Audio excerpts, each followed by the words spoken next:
اعوذ باللہ من الشیطان الرجیم بسم اللہ الرحمن الرحیم الم تر کیف فعل ربک باصحاب الفیل الم یجعل کیدہم فی تضلیل وارسل علیہم طیرا ابابیل ترمیہم بحجارۃ من سجیل فجعلہم کعصف مأکول صدق اللہ العظیم۔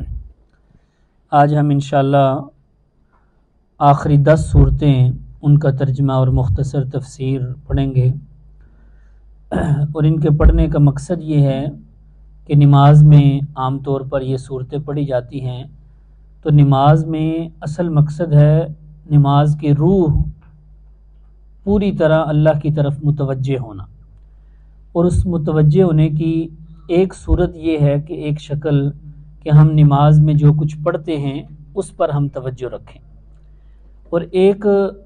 طریقہ نماز میں توجہ پیدا کرنے کا نبی محترم صلی اللہ علیہ وسلم نے بیان فرمایا کہ آپ جب نماز پڑھو تو ہر نماز اس نیت سے اور یہ ذہن میں رکھ کے پڑھو کہ یہ میری آخری نماز ہے۔ اگر کسی کو یقین ہو جائے، اور ہونا بھی چاہیے یقین، کیونکہ موت کا تو کسی کو کوئی پتہ نہیں کہ اس نماز کے بعد اگلی نماز پڑھنی نصیب ہوگی کہ نہیں ہوگی،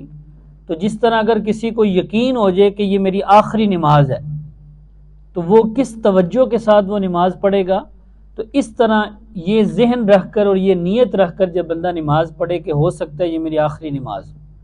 تو وہ جتنی توجہ کے ساتھ وہ پڑھے گا پھر اس توجہ کی ضرورت ہے۔ تو اس توجہ پیدا کرنے کا ایک طریقہ یہی ہے کہ بندہ یہ سمجھے کہ یہ میری آخری نماز ہے، اور دوسرا طریقہ یہ بھی ہے کہ جو نماز کے اندر پڑھ رہے ہے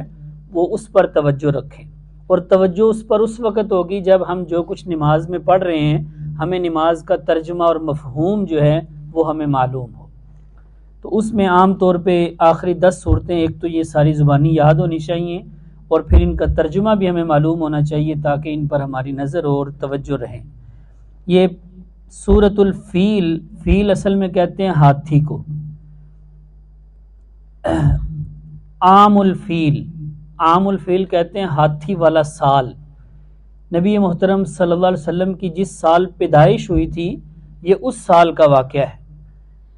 واقعہ یہ تھا کہ جو اس سورت کا شان نزول ہے، جب یہ سورت نازل ہوئی، اور نزول کے وقت واقعہ تو ظاہری بات ہے پہلے سے ہوا، لیکن پیچھے مقصد اور پس منظر جو ہے وہ اس کا یہ تھا کہ نبی پاک صلی اللہ علیہ وسلم کے پیدائش والے سال جو ہے ابرہہ نامی بادشاہ نے مکہ میں اس پر بیت اللہ پر اللہ کے گھر پر حملہ کرنا چاہا،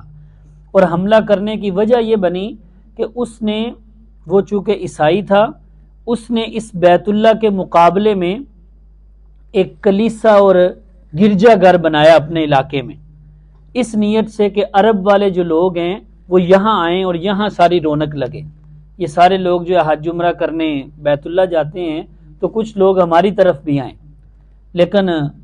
اللہ رب العزت کو یہ منظور نہ تھا کہ کوئی رونق اس طرف نہ ہو سکی،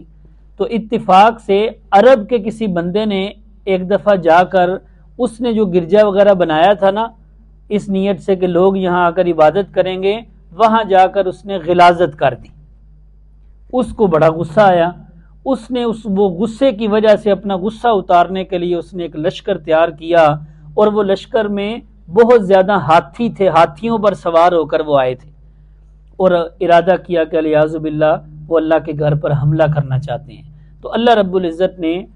وہ گھر کے قریب، اللہ کے گھر کے قریب ہی نہیں آ سکے، باہر جو ہے مکے کی حدود سے باہر ہی اللہ رب العزت نے ان پر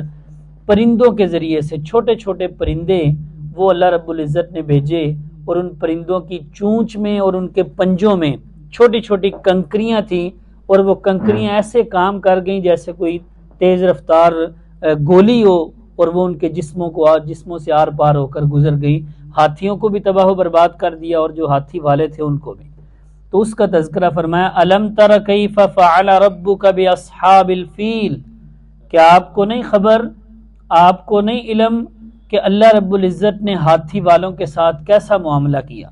کہ کس طرح ان کو تباہ و برباد کیا۔ وہ الیاذ باللہ اللہ کے گھر پر حملہ آور ہونا چاہتے تھے، اللہ رب العزت نے خود حفاظت فرمائی، اور کوئی اللہ کو کوئی زیادہ اسباب پیدا کرنے کی ضرورت پیش نہیں آئی، چھوٹے چھوٹے پرندے بھیجے اور بڑے بڑے ہاتھی اور لوگ جو تھے ان کو تباہ و برباد کر دیا۔ الم یجعل کیدہم فی تضلیل، کیا اللہ نے ان کی ساری سازشوں کو بیکار نہیں کر دیا تھا کہ کسی کام نہیں آئی وہ ساری تدبیر اور سارا جو انہوں نے منصوبہ بنایا تھا۔ وَأَرْسَلَ عَلَيْهِمْ طَيْرًا أَبَابِيل، اور ان پر پرندے بھیجے اللہ نے جھنڈ کے جھنڈ۔ ابابیل کا جو لفظ ہے یہ عربی کے اندر جو ابابیل ہے اس کا معنی ہوتا ہے جھنڈ اور غول، لشکر کے لشکر۔ ہماری زبان میں ابابیل جو کہہ دیتے ہیں نا وہ ایک خاص قسم کا پرندہ ہے جس کو ابابیل کہتے ہیں، تو یہ وہ مراد نہیں، اس سے مراد وہ پرندہ کون سا تھا یہ اللہ جانتا ہے، اس کی کوئی تفصیل اللہ نے ذکر نہیں فرمائی، بس اتنا مفسرین نے فرمایا کہ وہی کوئی چڑی سے تھوڑا سا چڑی نما تھا اور چڑی سے تھوڑا سا بڑا تھا، بس وہ اصل میں اللہ رب العزت نے اپنی قدرت سے ان کو بھیجا تھا۔ ترمیہم بحجارۃ من سجیل، وہ پرندے چھوٹے تھے لیکن ایسے وہ پتھر ان کو مار رہے تھے جس طرح نشانے بنا کر پتھر ان پر پھینک رہے تھے، کنکری نما پتھر جو ہے وہ اللہ رب العزت نے ان پرندوں کے چونچوں میں اور پنجوں میں دے دیے اور وہ ان پر پھینکے اور ان کو تباہ کر دیا۔ فجعلہم کعصف مأکول، اس طرح اللہ نے ان کو کر دیا تباہ و برباد جس طرح کھایا ہوا چارہ، کھایا ہوا بوسا، کہ کوئی چیز کھا کر اس کا کوئی چھلکا وغیرہ یا اندر کوئی ایسی چیز جو اندر نہیں نگلی جاتی باہر پھینک دی جاتی ہے، اس طرح اللہ نے ان کو تباہ و برباد کر دی۔ بسم اللہ الرحمن الرحیم۔ لإیلاف قریش، اس سورت کا نام ہے سورۃ قریش۔ قریش جو کہ وہ قبیلہ تھا، اس مناسبت سے مکہ میں رہنے والے اکثر قریشی تھے،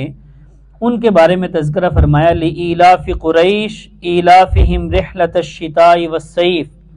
کہ یہ قریش آپس میں مانوس ہیں اور خاص طور پہ گرمیوں اور سردیوں کے اندر یہ سفر کرنے کو ان کا بڑا ایک مشغلہ بنایا ہوا ہے انہوں نے، اور اسی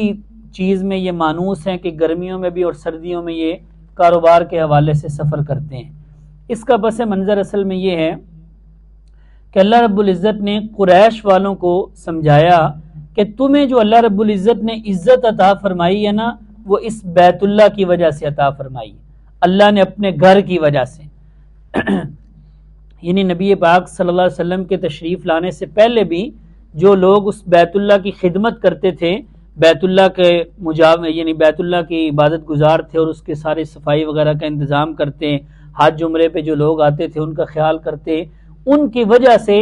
اس خدمت کی وجہ سے پورے علاقے کے اندر ان کو اللہ نے ایک عزت عطا کی ہوئی تھی۔